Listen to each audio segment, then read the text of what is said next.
My name is Mackenzie. Here at SingleKey, I'm going to show you our Enhanced ID feature. On your SingleKey report, on the left-hand side, go over and click on ID verification. That's going to drop us down to this section.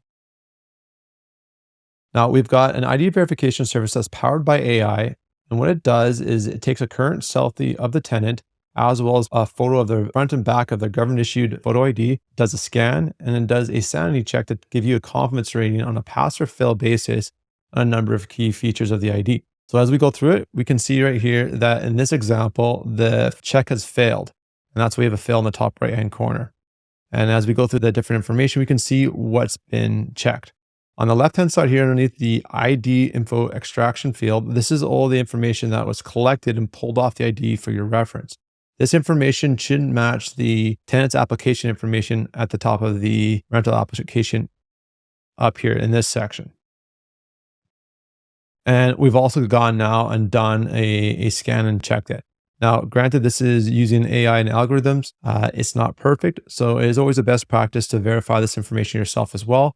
But it does give you a confidence rating if you're seeing the same results that the AI is coming back to you with as well. So, a name that matches between the name on the application to the name found on the ID, the date of birth, the ID is valid selfie.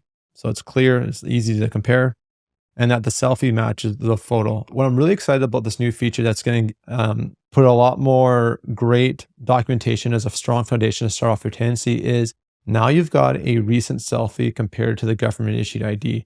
I've had issues in the past where I've done my viewings and I've had a tenant send me their report 2 or 3 days later, and I'm looking at the ID that they've uploaded in that report versus the person I met 3 days ago from my memory. And all of a sudden, that ID is really quite dated. It could be up to 10 years old. They could have gone through a lot of change, say if they've lost a significant amount of weight, perhaps they've shaved their head, whatever it might be. I had a really difficult time recognizing or validating that the tenant I met in person 3 days ago was the same person than in the ID that was uploaded to my report. So this is now setting you in a really strong position to start off your tenancy on the right foot with great documentation.